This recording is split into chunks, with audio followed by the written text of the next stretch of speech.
Welcome back to Ask Allison. Here's today's question. I'm having trouble finding motivation to work on my business on my administrative days at home. What are your tips to motivate me? I need to work on copy, SEO, would like to pre-schedule my social media, blog, etc. I've been trying to schedule things weekly and that's not working. Help! For clarity, I do online admin, online sessions, and doc appointments on Tuesdays and Thursdays. So first, I'd like to thank TherapyNotes for sponsoring Ask Allison. So it sounds like you have a lot piling up on your list. So first, let's talk about why you're doing what. You need to work on copy because you know it helps you get clients, right? But I want you to take a step back from that. I want you to imagine your ideal client sitting at home. Maybe they're crying, maybe they're numb and stoic.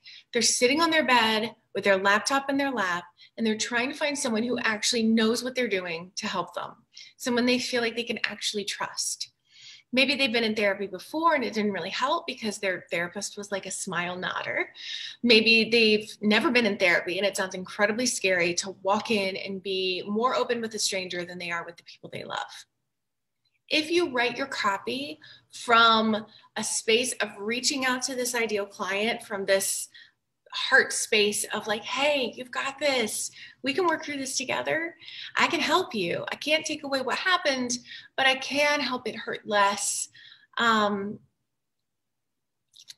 Like you can be happy again. If you're coming from that space, it's so much easier to motivate yourself to write than if you're trying to motivate yourself to write right after looking at your bank account or your calendar. So if you're staying really client focused and client centered, it's going to come a lot easier. And before you try to do any of the things on your list, I want you to remember that you're doing this for a human being, someone that you're really going to care about once you start working with them, and you can help them stop suffering. I also like to break things down into smaller chunks. So you talk about wanting to pre-schedule your social, which is awesome. But there is a lot of work and many steps to get to that point. So I'd recommend keeping a document on a cloud, like something on Google Drive, something like that, that you can add content ideas to. So if you hop out of the shower with ideas, you can just pop them in the doc. And then if you're batching your content, which it sounds like you want to do if you're scheduling it out, you can go to your list of things and then create some content around them rather than having to come up with the idea of what you're going to create the content around and having to create it.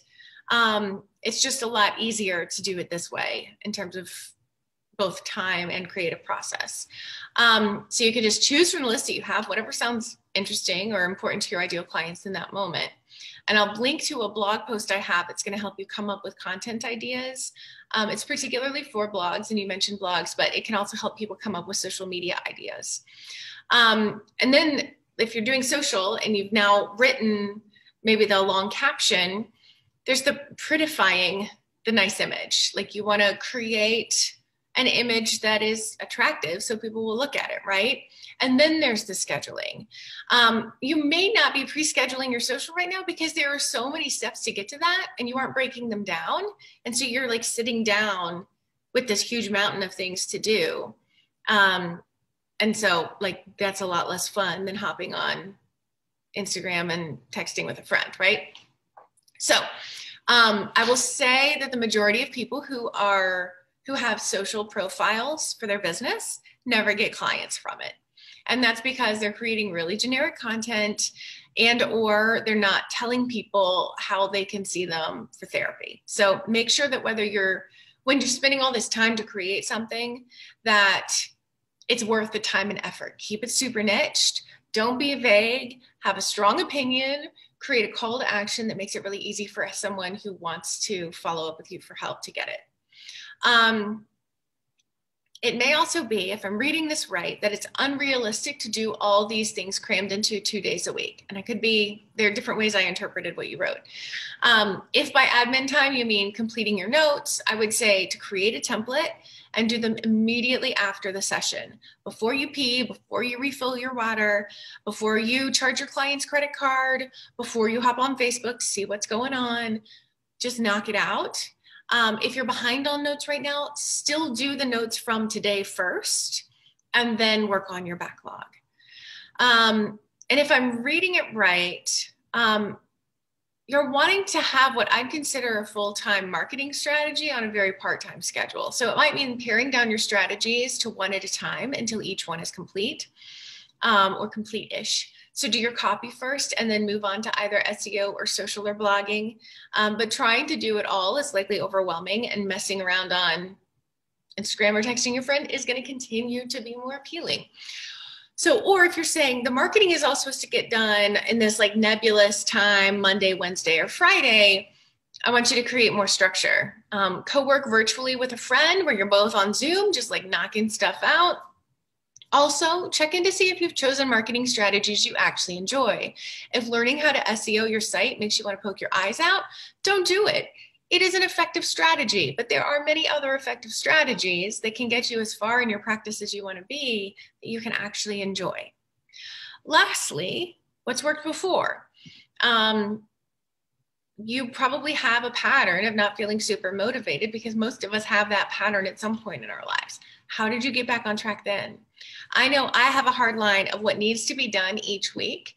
And if I don't get my Fridays off, which is like my sacred day where I'm not trying to be responsible for anyone or anything in the hours my kids are at school. But if I don't get my Fridays off because I messed around and didn't get things done, it's frustrating. And so I'm more motivated during the week to get these things done so that they don't stress me out, or pile up, or take away my downtime.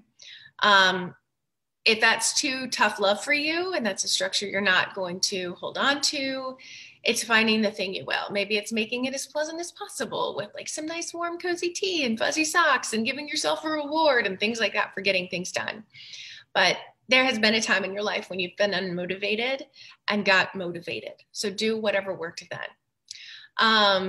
And also remember that we've all been through a ridiculous amount of hardship and difficulty over the last year. And it is okay if your motivation doesn't come as easily. Mine absolutely has waxed and waned. And notice your patterns of when you're feeling more productive and when you're feeling less productive. And if there is a rhythm to that you can count on. I hope that helps. If y'all need more clients, come on over to our free training, Fill Your Practice. That's over at www.abundanceparty.com/fill. If you have questions for Ask Allison, DM me over on Instagram. I'm abundance_practice_building. I hope you have a great day.